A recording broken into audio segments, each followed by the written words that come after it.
All right, everyone, welcome. Welcome at Mate. Today I'm going to talk to you about Phygital experiences, and yeah, I hope I can bring you something to learn. I'm not sure, but let's see. Yeah, like Timothy already said, here at Mate, we actually have three big parts at our innovation process. We have strategy, we also have digital product design, but we also have physical product design. And yeah, nowadays, if you actually look at the market in the past, if you had a physical product designer, they mostly were designing chairs, or they were designing some stuff without really a screen or without technology into it. And nowadays, if you look at a physical product designer, there is much more technology involved. So they're actually bridging the gap a bit with the digital designer. And also the part, if you take a look at the digital designers in the past, they made websites for desktop screens, and there was still only one desktop screen at home. But nowadays you see a lot of screens happening. You see iPads, you see displays in shops, and etc. So they're actually also bridging the gap between those two. And yeah, nowadays you actually see more and more it happening that Phygital experiences and Phygital design coming up into the market. And yeah, that's what I'm going to tell you a bit more about. It's about bridging the gap between digital and physical design. Maybe a little bit of information about what I'm doing. I'm a team lead at Mate for the digital part. So I have a big background in UX and UI, but I don't have a background in yeah, physical product design. But I'm also bridging the gap, and yeah, I put a little show reel to make you see what we actually create at Mate. I'm not sure if the audio should go through the speaker or not, but no? Okay, then it's okay.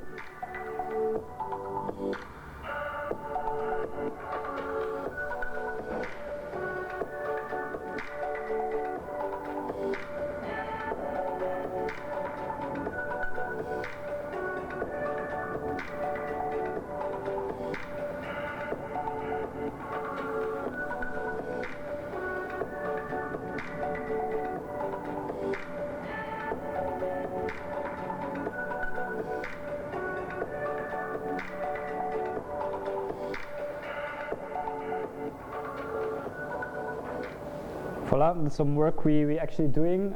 You don't see a lot of work already happening in the space between Phygital, but we actually have quite some work in that space, but coming later on that one back and showing some examples on how we did some projects.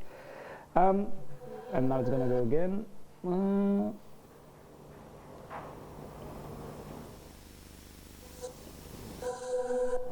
That's why I like to make my slides in Figma. All right. If I talk about Phygital design to a lot of people nowadays, yeah, they're thinking about really futuristic things that can happen, like this interface from a movie that probably a lot of you know. With the HAL 9000, you actually had an interaction with a computer, but also with a physical environment, because you're speaking, so you're actually using something in a physical environment.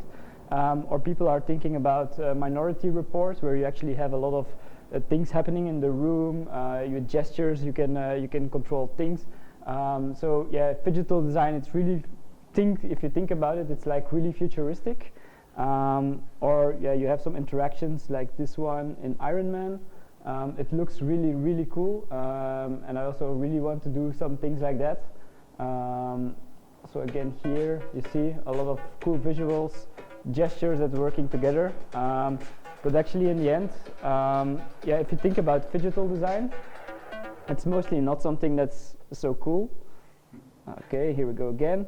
But it's actually something like this. I think everyone bumped on parts like this. It's less cool, it's less futuristic, but it's doing the thing. I think NMBS now has a almost okay-ish example. I think they could do things better.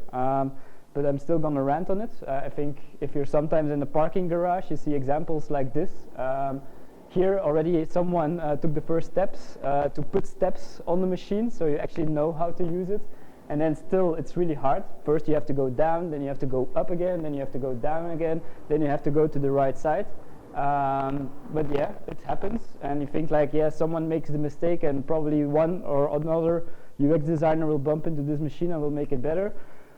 But no, I have other examples, like the one on the left. Yeah, there you can actually, if you put in your ticket, parking ticket, you can only take a maximum amount. So you actually have to pay for a whole day, while you only know that you're going to be there 1 hour, and then you have to click on the minus until you're there. They already made some good UX choices with colors. So yeah, red and green to show you like this one is correct, this one is wrong. But yeah, what if I click the wrong one? Do I have to start again or not? You don't get any feedback on it. Then the other one, it's also yeah, a bit all over the place, I guess. Like yeah, you can pay with cash, but yeah, you can only pay with a certain amount of cash. Then you can pay with cards. But there is also a screen that they probably added later on. Then you see the rates, but it's also not probably giving no feedback. And also like yeah, a lot of information that maybe shouldn't be there. So again, not a really good example, and yeah, I can keep continuing. Also here, again, probably UX designer or someone with more design background bumped into this machine and was really annoyed, so he put stickers on it, like what you could do. Like yeah, here you can add coins. I don't know what the machine actually got inside of it, but yeah, probably not coins, because otherwise they were there. And then yeah, put the gray box first. Yeah, I still now with that on it, I don't see where the gray box is at this moment. And then we're not talking about the screen and the screen design, what's actually on there. So yeah, this is Phygital design. So it's not the cool gesture things that you can use in the cool animations. No, this is like the reality and what you're designing for mostly. But yeah, I think you can do really cool things again. Again, another one. I also don't know where to start. Yeah, it's enter registration number first for parking. I don't know what registration number they need. Is it my ID registration number, or is it my car registration? I really don't know. Then insert coins. Do I start to insert coins? Is it the ticket that I have to put in there? Yeah, I really cannot figure out how this machine works. And if I cannot figure out, imagine my mom and my dad, who are really not into digital design or even in using these machines. So yeah, also here, a lot of text, and text that's probably not readable. You're not interacting with a machine like this. You're mostly a little 1 meter from it.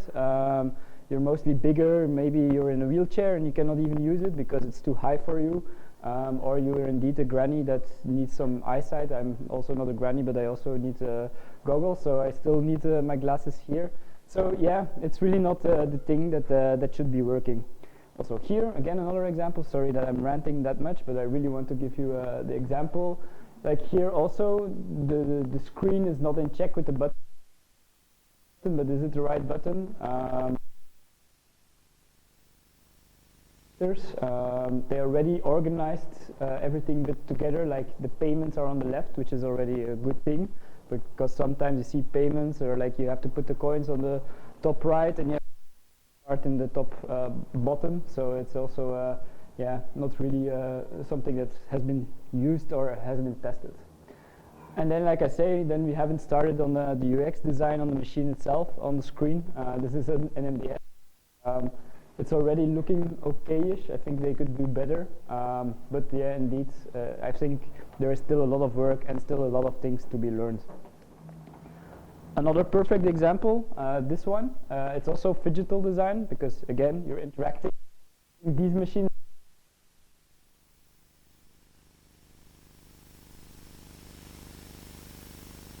Because every machine is different, so I go quite often then to a Belfius bank, and what they do is first they give you your card and then you give your money. Then if you switch machines, I already went really 3 times to the bank because I got my card in there, because I was so used to getting my money first that I left, and then I just put my card there without noticing, and then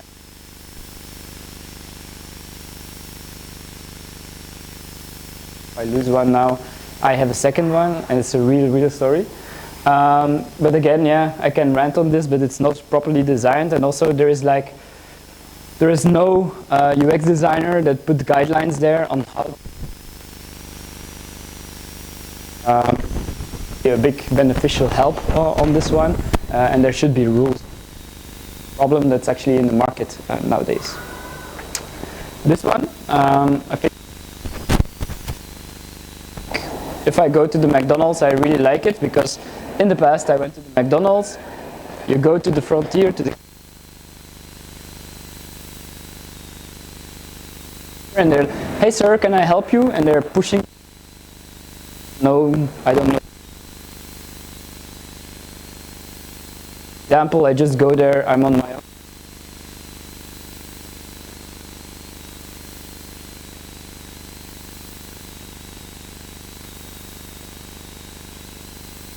I'm ordering my food.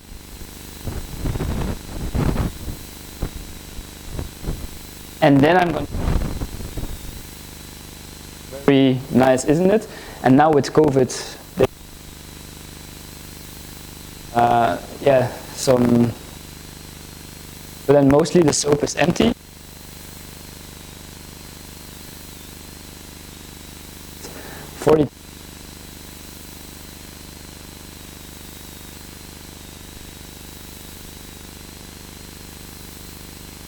Wet environment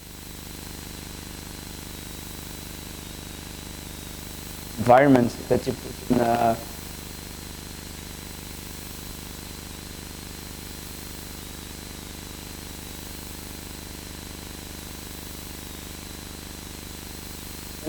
they're trying, but it's not thought through on the full experience and not on the service design and where it's actually located. So yeah, some takeaways on this one already. I think, yeah, no feedback.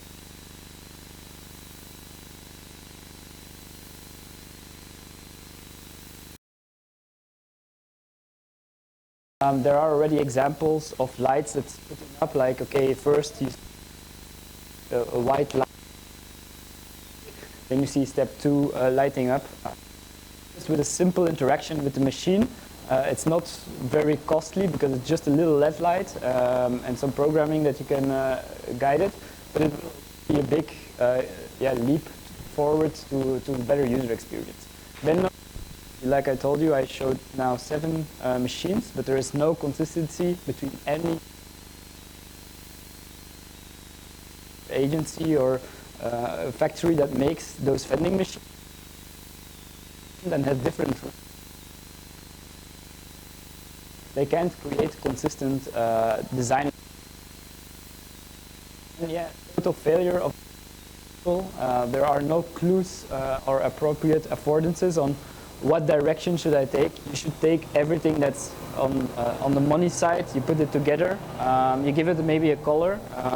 We saw already an example that they could do it better. There is also no obvious task flow. Do you put in your ticket first? Do you put in your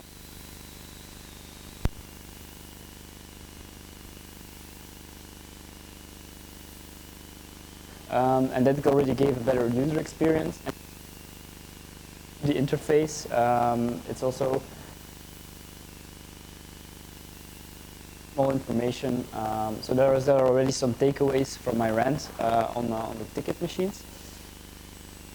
Yeah, I think versus machines, and I think this is already a good example of a ticket machine that has thought about it.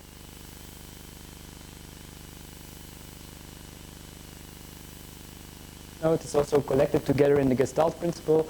And number 3, you just get your ticket and your change and you can go. So simple it can be.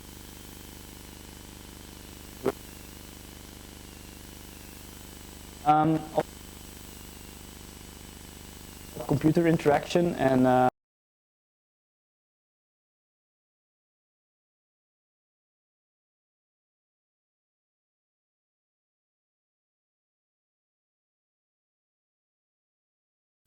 they implemented the technology here in this shop. If you take something from one of the things, it actually weighs and knows what you're taking, and if you go out, it's actually. So this is also a really good experience of how technology and how in a digital environment.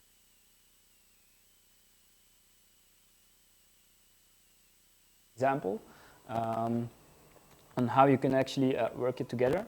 But yeah, it's not always so easy. So yeah, stupid human, it's the robot saying. So it still goes wrong quite often. So yeah, I also organized some other parts on how can you do things better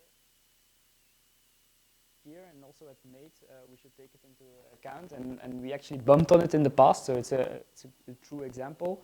But think future. This was something that we made for Fastel, and it's actually if someone is at your front, you have a screen.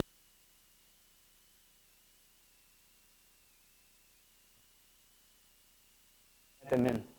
But what that we didn't do here, and it's actually about thinking on the future, actually this guy came and we touchscreen, people didn't think about how to interact. So yeah, if something like this, I knew this video was not going to work, so I already saved my ass. And it's something happens like this.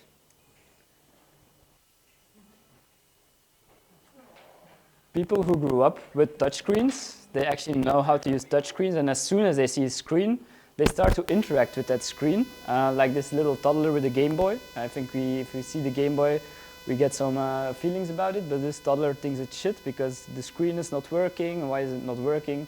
It gets frustrated, Game Boy flies away, Game Boy done. But that's also what happened actually in this product. As soon as Steve Jobs came, people started to use the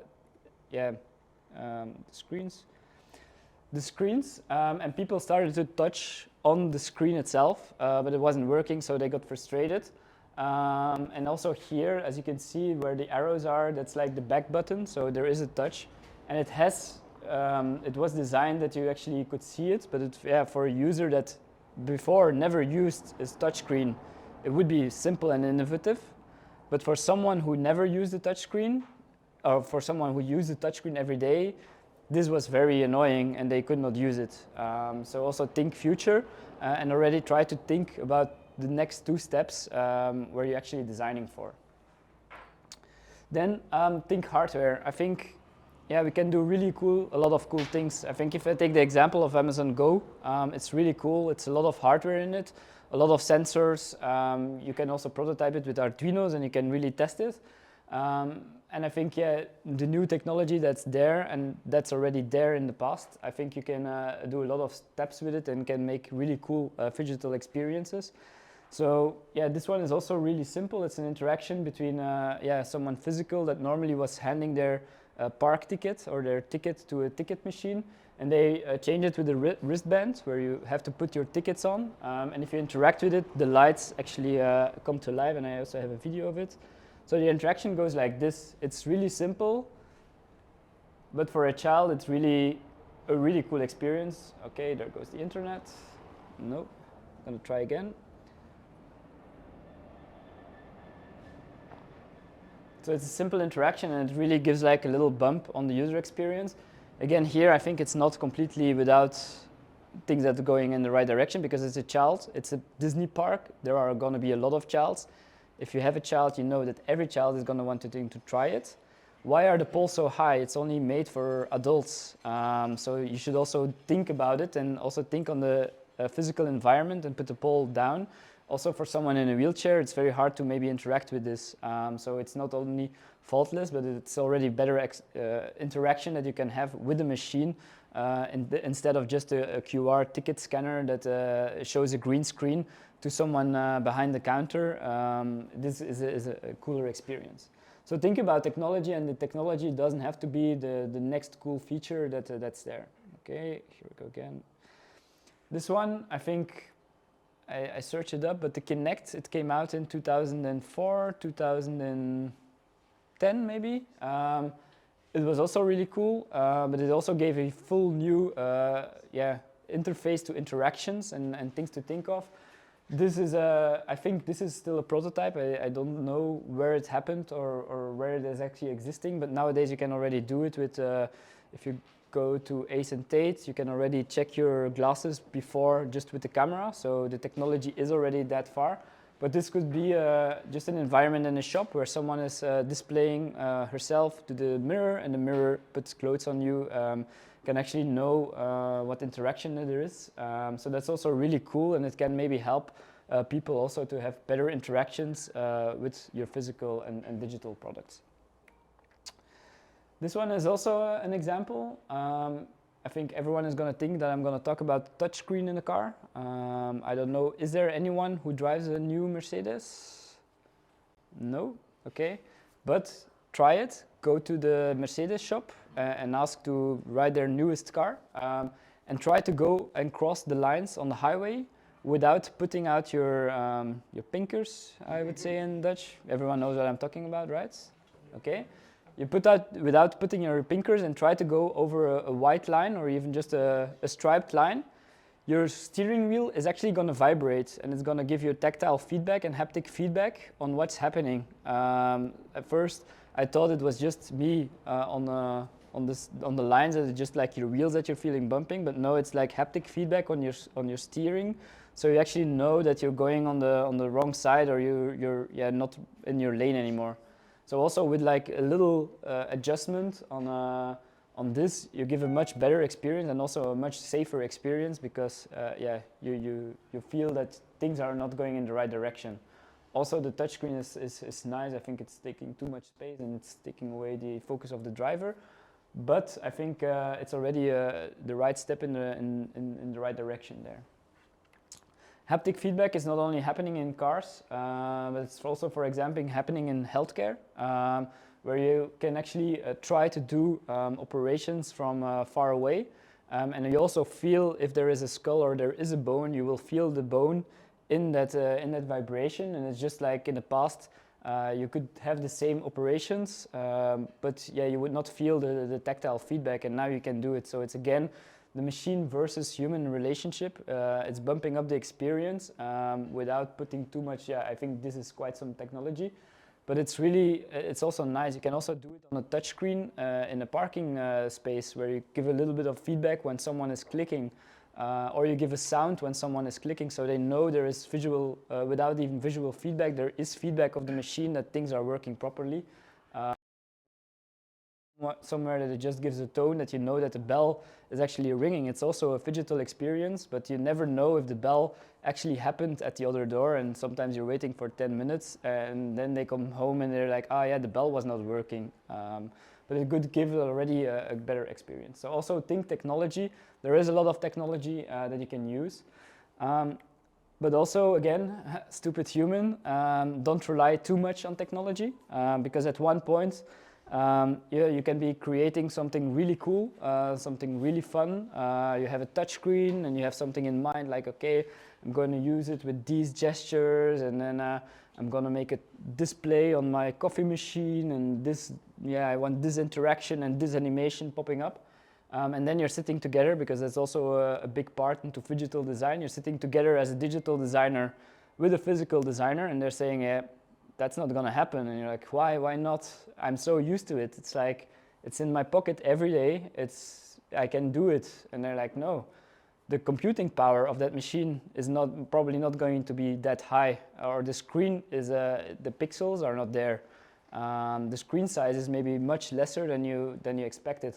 So it's also a thing that you have to take into account. When you're designing for something, take also your machine into account, and also your computing power, and also the interactions. A lot of screens nowadays, we're also so used to multi-touch, and we're like, okay, pinching and zooming, it's probably going to happen. But a lot of screens into the physical product design are actually not that responsive, or are not that easy to use, and are mostly not multi-touch yet. Because there are also a lot of extra stuff next to just the screen. Maybe the hardware of the machine, if you have a very expensive coffee machine, maybe the hardware of the machine is so hard or so delicate that it costs a lot to have that machine happening, that they want to have less money on the screen. So those are all little factors that you have to take into account. So yeah, computing power is also really something. Wow, I have an animation. Or you bump on something like this, you're thinking about gestures on a cooking plate and like a screen on a cooking plate, but then happens that you just have a screen to show numbers, and that you also have to try to design something with that, or you only have black and white, or you only have black and red. So it's also something to take into account, that mostly you also have to sit together with your physical product designer to see what are my restrictions and what restrictions can I bump on before I start designing on something. So yeah, we have, you can take it into three big parts. You have a mild concept where you have to think about, where you actually think like, okay, what's feasible and what's the main priority? If it's just putting on gas, do I really need those haptic feedback? Do I really need those really cool animations on my cooking plate? Then the second one are the medium, and yeah, there you can aim to ideas that are feasible and viable and desirable, but also find the pitfalls in there. What we saw in the past is that instead of a really cool animation with 30 frames per second, that we had to tone down our animation to just a stop motion of 4-5 designs after each other, and it still looked cool, but it was not the animation that we had in mind, with all the colors popping up with the nice things. And then yeah, you have the wild ideas that you can really try to innovate on the market, and it's like what you see at Amazon Go. So yeah, it's also about the basics, connecting and empowering your user. Yeah, you have to try to find the right balance for your user. Do you really want to empower them? Do you really want to get them to connect with your device? Or do you just want the basic interactions? So also try to think about those things before you design something in a Phygital area. You also have a lot of type of interactions where you actually can think about. Like yeah, if you have a knob on something, you can rotate it and you can push it. But also there, do you put tactile feedback on it or haptic feedback? If you turn something, that maybe becomes harder to turn something. Like if you have a cooking plate, the harder you go, the hotter it gets. But should you get the hotness in the haptic feedback? I think PlayStation also does it really cool. If you're playing on a PlayStation 5, and you're actually shooting, it's actually showing your haptic feedback. And now I think they had a game, The Last of Us, where you actually play with a water pistol. And the more you pump up a water pistol, I don't know if you ever done it when you were a child, the more you pump it up, the harder it is to press the trigger. And they also implemented that into the haptic controller. So it's a really cool, nifty thing, but it's again about thinking about the basics. Do you just want a shooter, or do you really want to have a connection with that and have some feelings?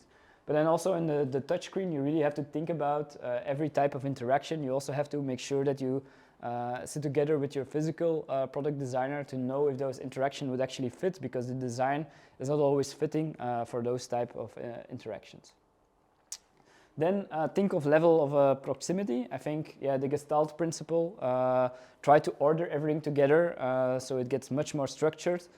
Again here, the machine, which was a really good example on how to do it. Always take it into account and always take it into mind. A good example that we did also here at Made was with Televic, where actually everything input was on the left and everything output was on the right. And then again, you see that we ordered all the buttons together on a Gestalt principle, like everything with sound and volume is on the left button. If you want something to replay slow or otherwise with the output audio, we also put it on the right. And then things that you really needed quite fast, because this is for language interpreters, so you have to put on the microphone on and off. We put it actually directly on the bottom, or also to mute yourself. So that's also an important one. And what did the center one do? Sorry? The center buttons. These ones? These are actually talking together with your screens, and it's actually put your channels on and off. So if you want audio from one channel on or off, often they're listening to one language and the other languages are also coming in, so they have to be able to control it. Sometimes they also want to listen to other interpreters, so you can actually open that channel to see and listen on how they're actually doing it. But also I will be coming back maybe on that one also a bit later, because also there I have the example of how Phygital can actually work together with your physical design. How do you become on such things, and how do you know such things? I think our design processes are also quite the same. We also user test and prototype quite a lot. So that's also how you get all those information. And it's just by sitting together with your users that you really know those things and what they're actually searching for. And then think about the surroundings. I already touched this one. Again, the perfect example. Always think about your surroundings and where you're putting it, like the McDonald's machine where you're interacting with your hands, but there is no soap next to it. This one is the same on the ticketing machine. You have to think about your environment and where you have to put your physical design. That's more physical design. But if you're in a train station and you're already late for 5 minutes and you really have to get a ticket, sometimes you also just want to look into the distance and see where your machine is located. So there they already put self-service tickets. So you can actually, if you're just entering a room, you already know that that machine is somewhere there, or it guides already your user. So you have to think on it. And also think like, okay, what do I put on eye height? What do I put higher than eye height? So my user always finds it. Here you can see, actually pointed it out. They actually thought more about this one because as soon as you enter the station and you don't even see the ticket or vending machines, you already know by which cards the machines are going to be used. You know I'm going to need a Oyster card or a Southwest Trans card. So they're already guiding the user without showing the machine what cards they actually are going to be using.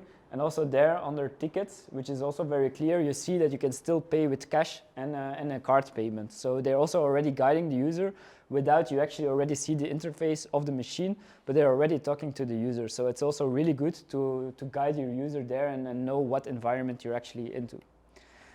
Another good example is Bring Me. This is a physical design that came together, but also with the digital part. But it's also guiding the user, and you know this is probably a machine where you can put your packages in. But it's also blending into the space that you have around. So they're also taken into account what space that you actually have around it. So it's not taking too much space. The same here. But also Bring Me, again on guiding the user, where can they find their package delivery machine. There you can actually see that you can already guiding the user from far away. They're also guiding them to using this machine, and you can actually see where the machine is located without seeing the machine itself. So it's also something that you can take into account. And then think number 5, think real life versus Phygital. Like here, like I said already, there is a link between the hard and the software UX. So that was like, it's really good, or it was really important to also have that feedback of the machine. So here we connected those digital designs with the non-digital design. So if you click something, it's not only a button that's corresponding with a light, but we also put this in the UI. So you also see that combination. If we didn't do it and you put 5 could also, it doesn't have any visual connection with the line in front or top, and now you actually have it. Also here, a visual on air feedback. We integrated a light there. So if you tap it on, it gets red or it gets no red. And you actually see directly there is physical feedback. It's something digital that's implemented, but it's still on the digital, on the physical environment. And then another good example is here, Braille on every button. So only on the tactile buttons that they can find themselves. Otherwise, we also put Braille on it. So yeah, the user can still interact even without them being able to see. Another example is, for Ransom, we created an app which was actually talking to this machine. It is the physical environment with the digital environment coming together. Because also in the screenshots that we used and for the calibration, we actually had the lights popping on the machine and also on the app. So you could actually see what was corresponding, the machine versus the UI interface. So you always had that recognition and you always had that connection between physical and digital. There are also bad examples. For example, an alarm system called Ajax. This is the physical counterpart of the machine, so you actually know how to use it. But if you never saw the physical environment and you're opening the app, it's actually quite hard to use this, because can someone tell me if this is turning on the alarm or turning off the alarm, and this turning on the alarm? So it's really hard to find that connection. So yeah, you should also try to implement that or give some visual feedback on actually what's happening. So yeah, I really boggled with this one. I also got waken up probably 2 times or 3 times already, because someone is putting the wrong button and they're thinking they're turning it off, but they're not turning it off, and then you're waking up. And also a good thing to take into account if you're thinking about the physical environment and the digital environment is to take the senses into account, even smelling, hearing, like I said already, giving some visual or some feedback with audio that are you pressing something. It's really helping a lot. Or something visual with the light, it could really help. A good example also, I showed you the bank account or the bank machine where you're actually putting your money in and getting your money out. It was designed in the 80s. It doesn't make that sound normally, that's money that's coming out. It's just a sound that the machine makes to reassure you that the machine is doing something. So the, it's not the money that comes from somewhere far behind. No, it's just the machine making the noise. So you know that if you're putting it in, that it's counting your money, and it's to reassure you like everything is okay, the money is going to be there, and it's coming out. It's just to bridge that gap. So it's really a funny thing to also use those senses, but it's a very nifty thing that they did in the past. And then number 6, I already touched upon this one. It's about thinking collaborative. Like I say, it's really a collaboration. I think a digital designer cannot do it alone, even if we're bridging the gap between a digital designer and a physical designer. But they're using a lot of the same concepts with each other, but there are still a lot of different concepts to each other. I think this one is really a good example. The physical product designer is like saying, can you design me a mug? The digital designer is creating an AR experience, totally not what asked for, totally not what the user wants. It's just because they're not talking to each other. And I think that's really something important that also you have to take away. And like I say, like even the process is so similar. We also go to users and we interact with them, we talk to them, we observe them, we see what they do, how they use it. After that, we prototype it together. It's also what we do in digital design. You're making your prototype, you put it in the hands of the user. The same with digital design and physical design, that's also happening. But there you should already be together, so you know what can the machine do. If you have the conversation there, like, okay, we have a turning knob, you can make it, the harder you go or the louder you go, the harder it's gonna be to haptic feedback. It can already bump the experience from there. Also like this, creating a lot of prototypes.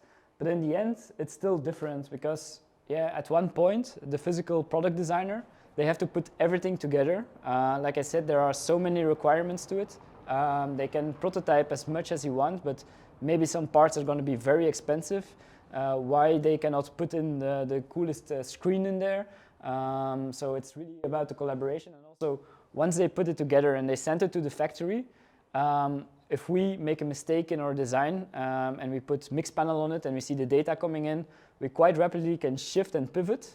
A product designer cannot do it. That's why it takes 2-3 years until a car gets a new update, and then it's mostly small changes that they do because there are so many elements that have to be coming together. It's the hardware, it's the engineering, and once it's gone to the factory, it cannot come back, and you cannot change something overnight, what we can do in digital design. So it's something that you really have to take into account.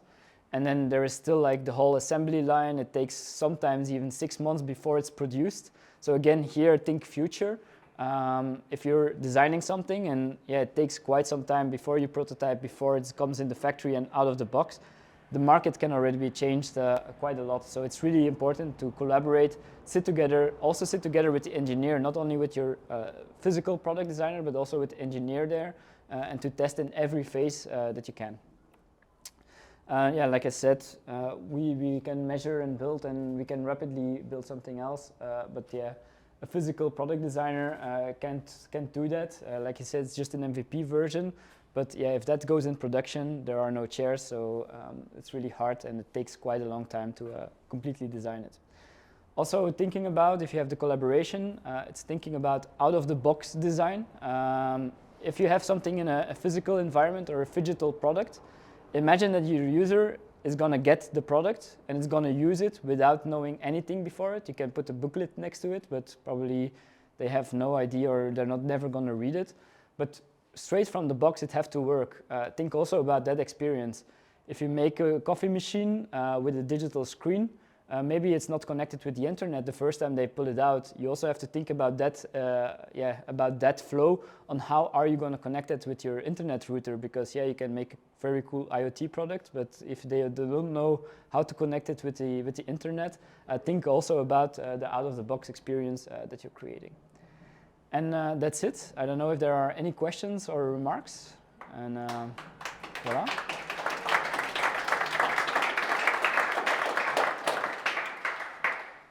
One of the sensors is send, and you put it as an icon on your slides. Do you know of an example where they used Phygital with send? And how do you mean scent? Smell. Smell. Smell. Not really at this point. I should do some research.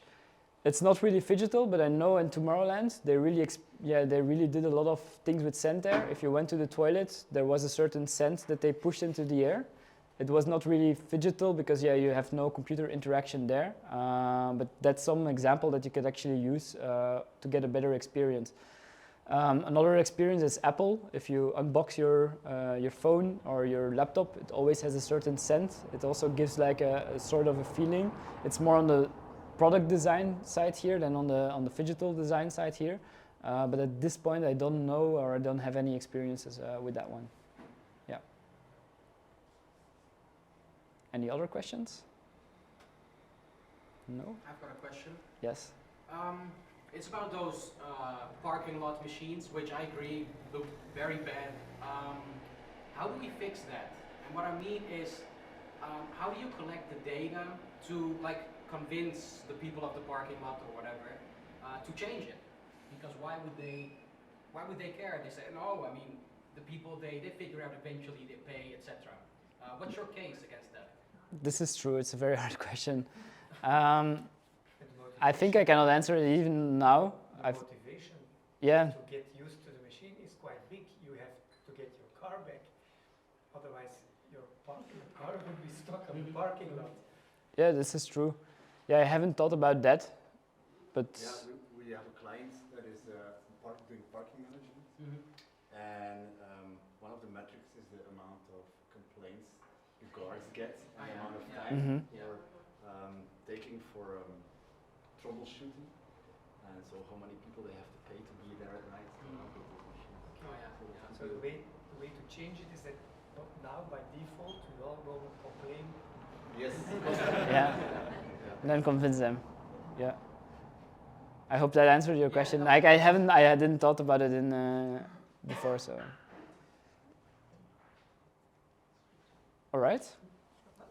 Then thanks a lot, Craig, for the really interesting presentation. It was very fun, all your images we've seen. And Craig is still here, so if you still have questions, feel free to chat to him now during our break or afterwards. We have a lot of time. We now make a break until something like 8:10. And then we come back for our next talk from here. Right.